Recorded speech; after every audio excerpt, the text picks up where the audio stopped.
join us. It's 1 p.m. We are Kejang Henry Atembe and Monique Naosifut. So good afternoon, Monique. Good afternoon, Henri Kejang Atembe. Mesdames et messieurs, bonjour, bienvenue au journal bilingue sur Canal 2 International. Nous vous proposons les titres à la une du 13h.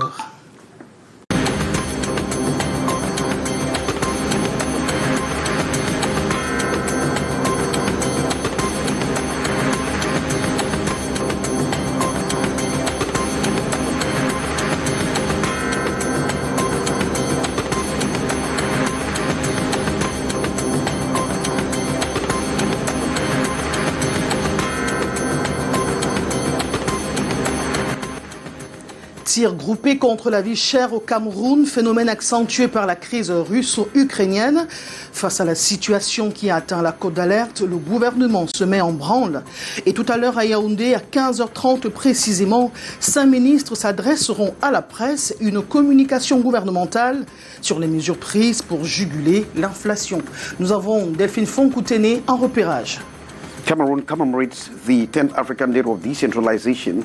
How effective is the concept of power devolution since the putting in place of the decentralization law? We are going to get these in the course of the news.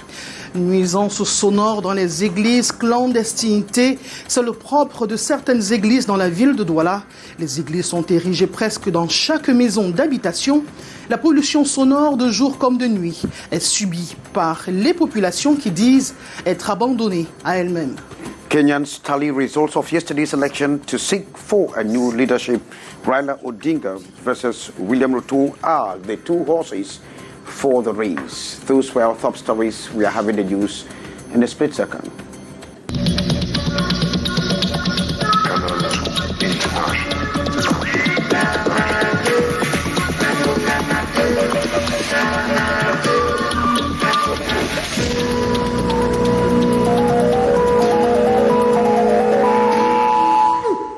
Welcome to join us. You can get us on our Twitter handle on Canal International. Monique, now see you are setting the ruling for the first part in French.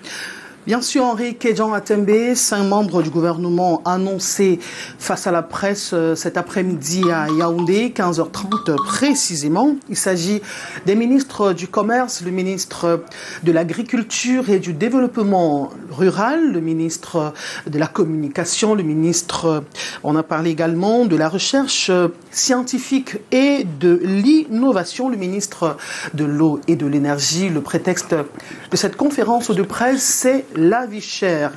Plantons le décor avec nos équipes Delphine Fonkoutene, Constant Kamga, qui sont déjà au ministère de la Communication. Delphine, bonjour. Monique Naoussi, bonjour. Au lendemain de la conférence semestrielle des gouverneurs travaux qui ont donné l'occasion au ministre du Commerce de faire un exposé sur le contexte de vie chère actuel au Cameroun, voici, en plus du ministre du Commerce, 4 autres ministres face à la presse ce jour à Yaoundé. On aura, en plus du ministre du Commerce, donc le ministre de l'Agriculture et du Développement rural, le ministre de la Recherche scientifique et de l'Innovation, le ministre de la Communication, le ministre de l'Eau et de l'Énergie, 5 ministres donc face à la presse ce jour à Yaoundé. Et pour entrer dans les secrets de cette communication gouvernementale, Denis Amba, directeur de l'Observatoire des médias et de l'opinion publique, qui est dans les secrets du gouvernement, nous donne quelques secrets, nous livre quelques secrets de cette rencontre très attendue ce jour à Yaoundé. Denis Amba, bonjour. Bonjour, merci de venir parler de cette actualité importante du ministère de la Communication d'une manière spécifique et davantage du gouvernement de la République d'une manière plus large. Voilà, qu'est-ce qu'on peut s'attendre ce jour de cette conférence de presse? Je ne sais pas au fond de quoi on va s'attendre. Ce que je sais, c'est que à la demande du chef de l'État, le gouvernement s'exprime ce jour autour d'une conférence conjointe pour aborder la question de la vie chère qui, comme vous le savez, préoccupe nos populations. Elle fait suite à un prétexte, c'est celui de l'aggravation de la situation des prix sur le marché liée à la crise russo-ukrainienne. Tout Camerounais peut observer que les choses coûtent plus cher, notamment les produits hydrocarbures, notamment les produits de consommation courant et le gouvernement qui a pris un ensemble de mesures a cru bon d'informer les populations sur ces mesures qui sont non seulement des mesures ponctuelles, conjoncturelles, mais également des mesures plus durables qui visent à permettre au Cameroun, à permettre à notre pays de pouvoir résister plus durablement aux chocs extérieurs, quels qu'ils soient, davantage sur le plan économique. Doit-on peut-être s'attendre aux sorties de cette conférence à voir le prix de la baguette de pain qui coûte 150 revenir à 125 ou alors, sans publicité, le prix de la bouteille d'huile Mayor qui est passé à 1600 francs CFA? Ce que je sais, c'est qu'il y a un ensemble de mesures qui ont été prises par le chef de l'État en termes de baisse de la fiscalité, en termes de subvention d'un certain nombre de produits, en termes même de financement d'un certain nombre d'activités dans le domaine agricole pour pouvoir relancer la production, pour pouvoir approvisionner suffisamment nos marchés. Ça, ce sont des mesures qui sont connues. Maintenant, les ministres ne sortent pas pour rien, ne communiquent pas pour rien. Il y a certainement des annonces. S'agissant également des produits hydrocarbures, nous sommes sans doute tous au courant de ce que les semaines dernières ont été un peu tendues. Le gouvernement a pris un ensemble de mesures. Le carburant est là. Qu'est-ce qui va suivre dans les jours à venir? On n'en sait rien. Mais je peux d'ores et déjà dire que le gouvernement est en ordre de bataille. Le chef de l'État, qui est le patron de ce pays, suit cette actualité de presse. Et d'ailleurs à son initiative que nos concitoyens seront informés de ces mesures. Et nos concitoyens doivent certainement avoir des jours rassurants, des jours où ils n'ont pas à avoir peur parce que le gouvernement travaille sans relâche pour que la vie ne soit plus chère. Merci beaucoup Delphine Fonkou-Téné. Nous restons en économie pour parler de ces 420 milliards de francs CFA qui viennent de grossir le stock de la dette extérieure du Cameroun. La hausse du taux de change par rapport au dollar américain n'a pas cessé de grimper depuis 8 mois, ce qui a provoqué depuis lors l'augmentation de l'encours de la dette publique du Cameroun. Elle est chiffrée à 35 milliards de francs CFA tous les mois en moyenne depuis janvier 2022. Reportage. C'est depuis le mois de janvier 2022 que la dette extérieure du Cameroun a pris une courbe ascendante. C'est qu'à partir de la même période, la valeur de l'euro connaît une chute accélérée face au dollar américain. Le recul est d'1,5%. Le franc CFA, adossé à l'euro, subit de facto un effet de contagion. Le stock de la dette a ainsi augmenté de 420 milliards de francs CFA, soit plus de 11,2% selon la Caisse autonome d'amortissement. De l'avis d'experts, la situation est aggravée par la prépondérance du dollar américain dans les échanges mondiaux. Il se passe malheureusement que lorsque nous vendons à l'international, c'est en dollars. En même temps, lorsque nous mobilisons des financements à l'international auprès de la JICA, Japan International Cooperation Agency, auprès de la COICA, auprès de US Exim Bank, c'est-à-dire la banque d'import-export américaine, la banque import-export chinoise, la banque import-export indienne, toutes ces dettes pour la plupart du temps sont libellées en dollars. Et il se passe donc que si la contre-valeur augmente, par voie de conséquence, il nous faudra un peu plus de francs CFA pour acheter ces dollars. Parmi les issues de secours avec le franc CFA, il y a des hypothèses orientées vers son compte d'opération logé au Trésor français. Si la France utilisait ce franc CFA, on aurait demandé à la France de rembourser, de négocier même pour que nos dettes à l'international soient libellées en franc CFA. Or, la France émettrice du franc CFA ne l'utilisant pas. Donc, tout le monde entier, on utilise toutes les monnaies possibles, mais sauf le franc CFA. Par voie de conséquence, on est donc en grande difficulté. Si la France avait réussi quand même de faire en sorte qu'elle aussi va utiliser le franc CFA, parce que frappé à Chamalières en France, on demanderait donc à la France de nous apporter cette caution qu'elle dit très bien nous apporter en faisant en sorte que la dette vis-à-vis par exemple des Indiens soit libellée en francs CFA, la dette vis-à-vis des Chinois soit libellée en francs CFA, la dette vis-à-vis des Américains soit libellée en francs CFA. Par voie de conséquence, il y aurait donc cette parité fixe telle que si la dette au lieu de 666 millions de dollars est libellée par exemple à 450 milliards de francs CFA. La dépréciation de cette monnaie est attribuée entre autres à la guerre en Ukraine et la flambée des cours mondiaux du brut sur le marché international. La dette du Cameroun avoisine désormais près de 12 000 milliards de francs CFA. Présentation des civilités au ministre de domaine du cadastre et des affaires foncières et l'état d'avancement du dossier d'attribution d'une parcelle de terrain pour la construction des nouveaux bureaux de la BDAC au Cameroun. C'est la quintessence de l'audience accordée par le ministre Henri Yébé-Aïssi hier à Yaoundé au président de la Banque de développement des États de l'Afrique centrale. Myriam Mazou, Constant Kamga. Il s'agit d'un espace de 1800 mètres carrés, un plan centre administratif, tout juste derrière l'hôtel Hilton à Yaoundé. Les conditions de son acquisition par la Banque de développement des États de l'Afrique centrale, BDAC, et la présentation de civilité de Dieudonné Evoumekou, le tout nouveau président de la dite institution, est la substance de cette audience ce mardi 9 août 2022 entre le ministre des Domaines de Cadastre et des Affaires foncières, Henri Yébé-Aïssi, et le président de la BDAC. Nous avons retenu une grande disponibilité du ministre à nous accompagner dans ce projet. Ce n'est pas le siège, c'est une représentation qui est encore à l'étude au stade d'un projet. Parce qu'il faut dire qu'il n'y a pas une construction qui va commencer dans un mois, dans 2 ans. Enfin, il n'y a pas juste qu'aujourd'hui, on est dans une phase où on a en phase d'acquisition foncière. Le projet, lui, il va se mettre en place au fur et à mesure que les projets vont mûrir. Parce qu'il y a des études architecturales, il y a tout un tas de choses qui vont se faire. Donc voilà ce qui va se faire dans les prochains jours. Le projet est là. Comment on va en faire un peu dans tous les pays où la BDAC est représentée. Le président de la BDAC, à la sortie de cette audience, félicite l'état d'avancement du dossier d'attribution de cette parcelle à son institution pour la construction future de ses bureaux et relève que c'est le point de départ des grands projets à venir. La conférence de presse relative à la lutte contre la vie chère au Cameroun polarise les attentions aujourd'hui. Henri Kedjon Atembe.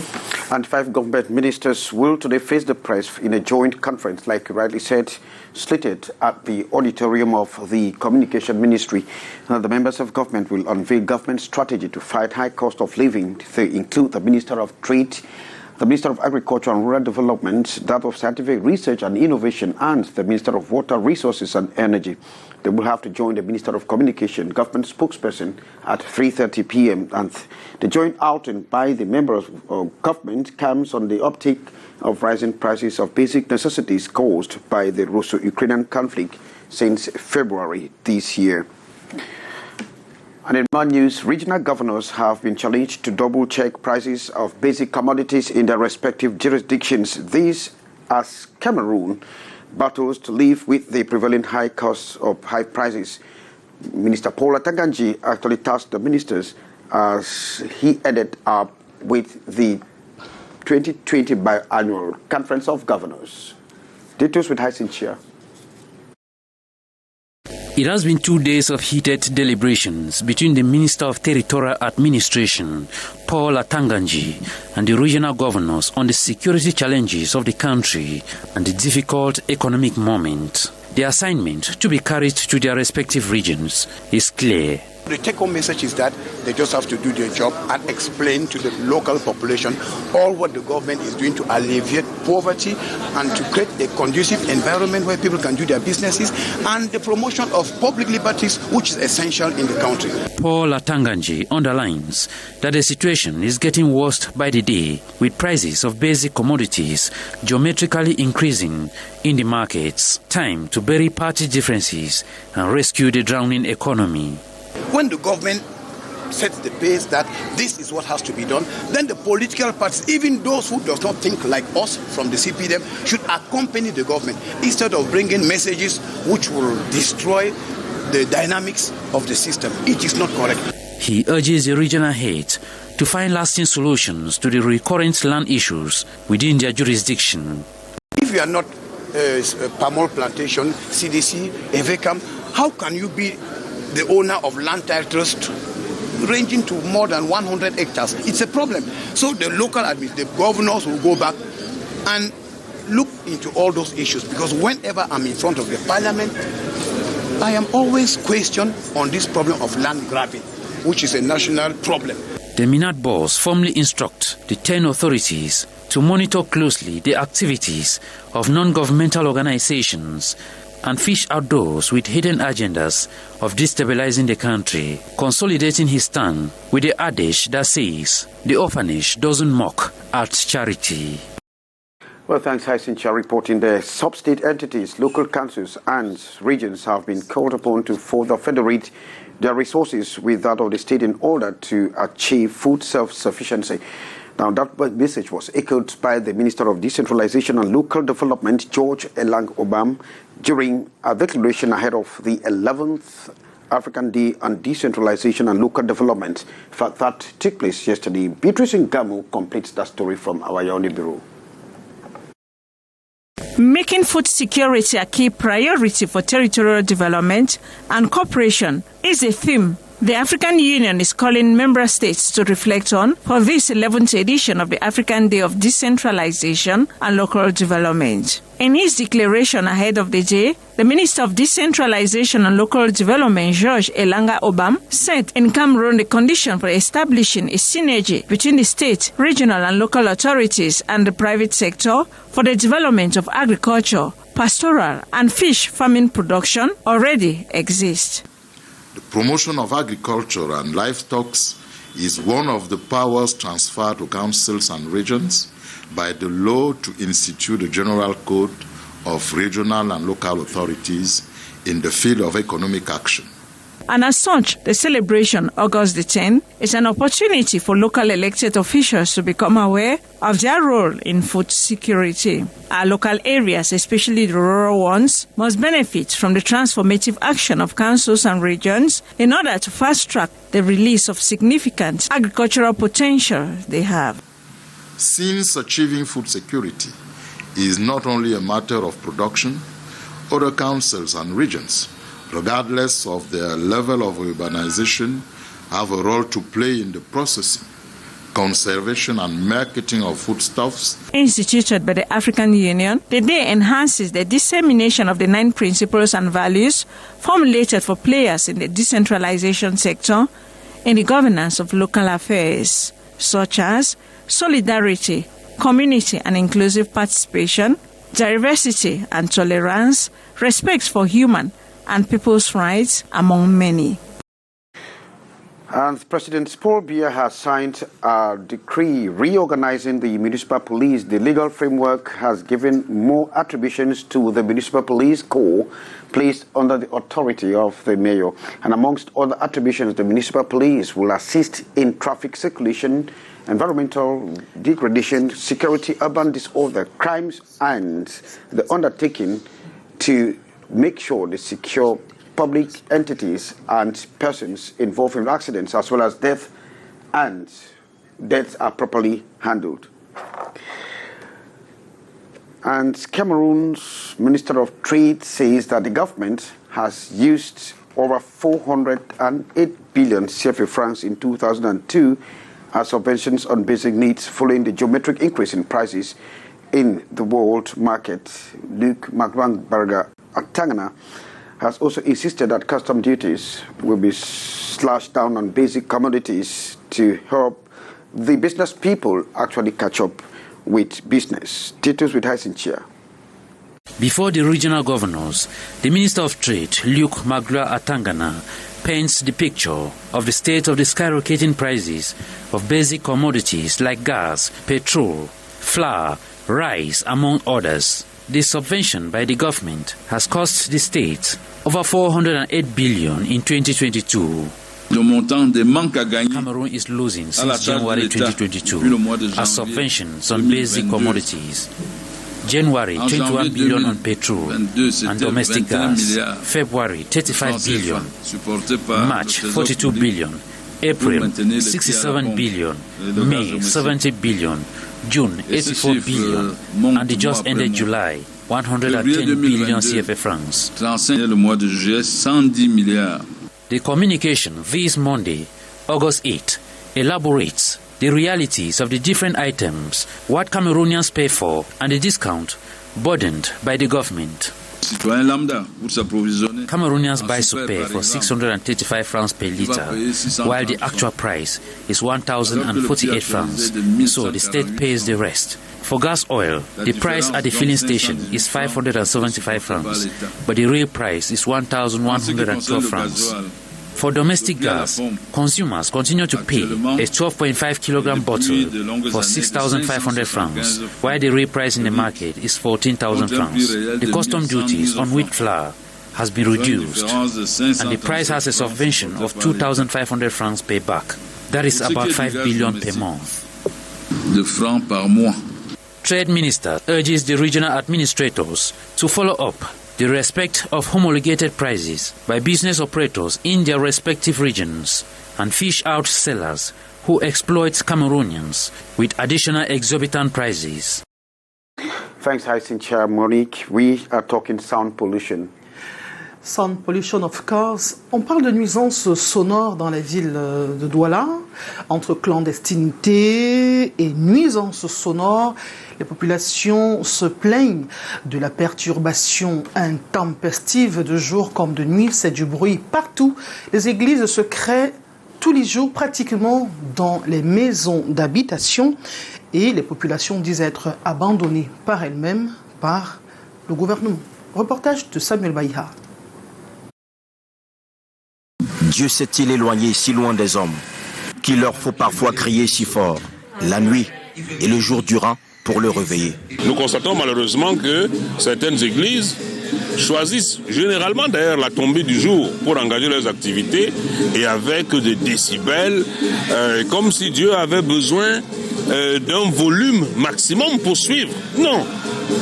Nous savons que dans toutes les religions du monde, il y a même des prières internes que Dieu entend et exauce. C'est un groupe d'un côté des dupeurs et des dupés. C'est-à-dire des gens consciemment, ils s'organisent pour créer un mouvement d'égoïstes, de trompeurs. À chaque mètre dans la ville de Douala, les églises ont poussé spontanément.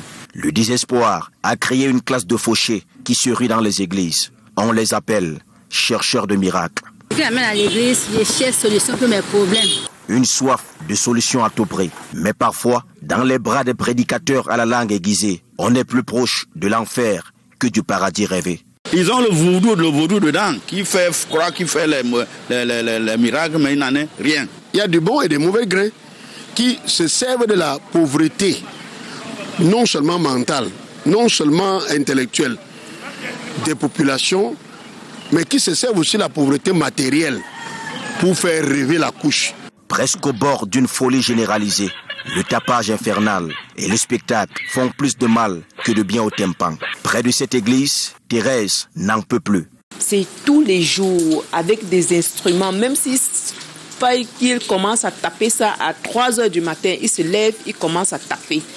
Donc ils n'ont pas de mesure pour leur volume, rien. Dans les églises, il n'y a pas que du livret. D'aucuns y trouvent aussi leur salut. L'église. Nous restons en religion, faire jaillir la lumière et chasser les ténèbres en attendant le retour de Jésus-Christ. C'est le défi à relever par le nouveau bureau de l'Église du Plein Évangile du Cameroun. Les responsables de cette congrégation religieuse viennent officiellement de prendre fonction à Yaoundé. C'était au cours d'une cérémonie très courue. Delphine Ténéfonkou. Et nous prions que tu ouvres les... À genoux dans un cercle constitué de bergers, le Saint-Esprit est invoqué. Nous demandons aux cieux de s'ouvrir maintenant et de libérer l'onction qu'il faut pour les services. C'est le rituel d'installation dans la mission du Plein Évangile du Cameroun.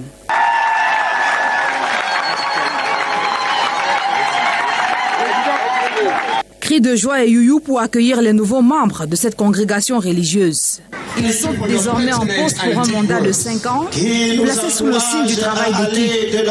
Nous allons travailler comme une équipe pour conduire la mission du Plein Évangile selon la vocation divine à devenir un véritable mouvement faiseur de disciples, mais aussi à participer à la transformation des vies et même de la nation. Cette cérémonie d'installation est également marquée par la remise des Bibles À chacun de ces 4 membres, le livre saint comme guide éternel à ses nouveaux responsables, appelés à faire de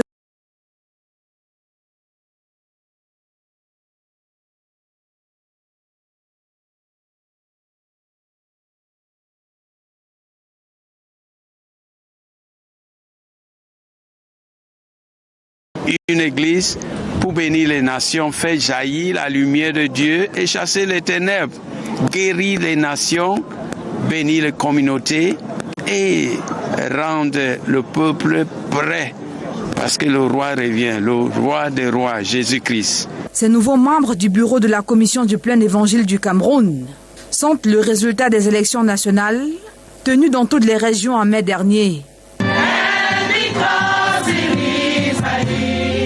La chorale célèbre à sa manière ce moment historique. Les fidèles aussi rendent gloire au Tout-Puissant.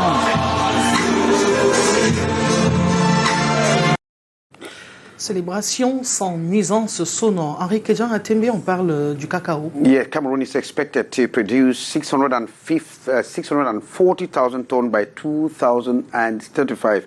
In fact, at least this came out from a meeting that members of the cocoa production cartel held in Yaoundé. We are going to have details with our student journalist on internship, Selamo Nui, who actually questions whether or not they will be able to match financial support to meet up with the needs. It has been difficult for cocoa producers in the past years here in Cameroon to meet the expected yearly demand. That is 40,000 tons of cocoa beans annually from 2025 and the 640,000 tons by 2030. This, as the government acknowledged. The funding provided to stakeholders in the cocoa subsector represents less than 10% of the needs expressed. This first pilot committee session, grouping all the actors in the production chain this year, is to evaluate the real potentials of the pre-basic and budgetary areas. Start and complete the rehabilitation of existing seed farms. Disseminate new method of developing seed clones such as grafting. Sustainably support the production of plants within the production basins of producers' organizations. Systematically rejuvenate 25,000 hectares of productive orchards that are more than 25 years old. Move saluted by the producers in the cocoa bean sector. We are very much aware that we have been beaten by some other newcomers in the production of cocoa in the world. Rhodesia beat us 3 years ago. And we are still at 200 and 300,000 tons. And they believe, if well implemented and executed, the cocoa sector will be fully revived and competitive. Zela Monui reporting there. Monique, now we are swinging over to the West region, precisely in Banjul. Évidemment, on parle de l'inauguration de la cité municipale de Banjul par le ministre de la décentralisation et du développement local, Georges Elanga Obam. C'est un projet de feu le maire Photo Victor de Banjul qui a été achevé par l'actuel maire Nikilov Mapche Photo Tala. Compte rendu de cette cérémonie avec Walter Bertrand, Dimitri Kuaté et Christophe Photo.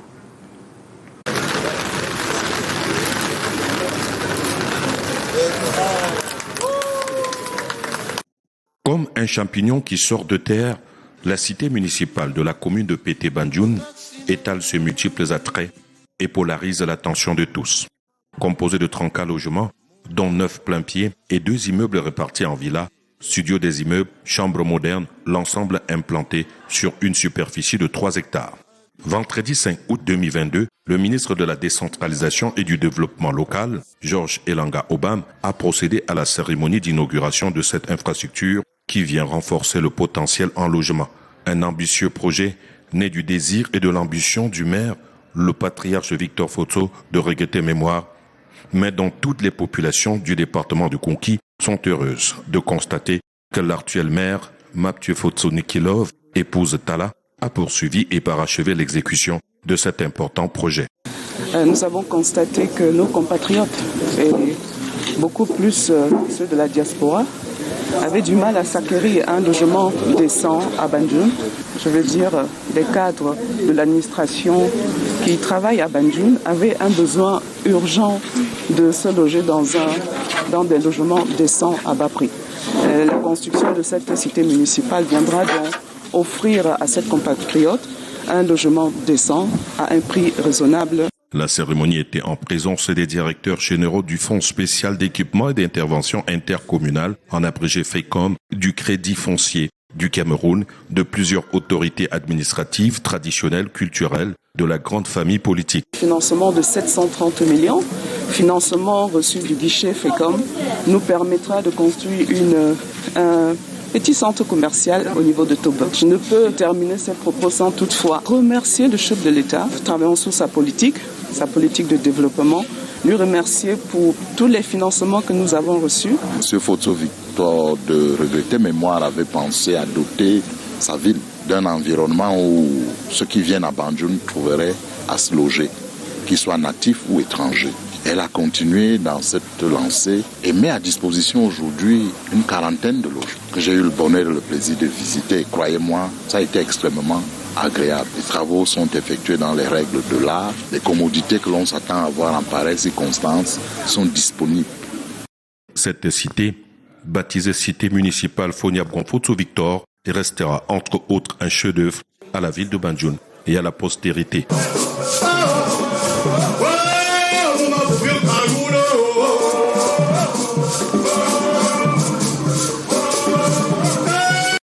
News from Africa, Henri Kedjan Atembe. Yeah, Kenyans are busy tallying the results of the presidential elections that took place yesterday.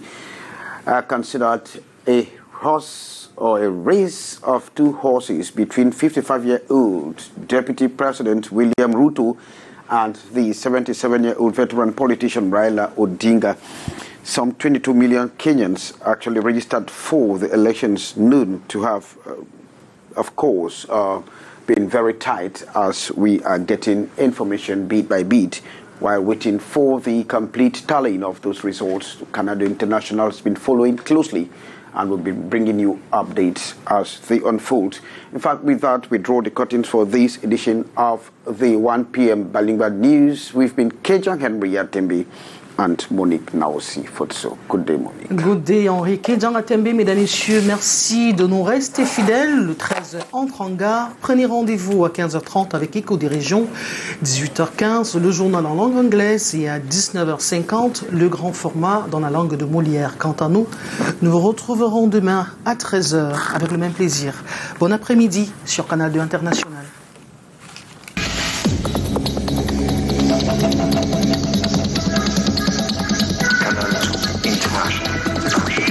L'arrondissement de Douala 5e a désormais son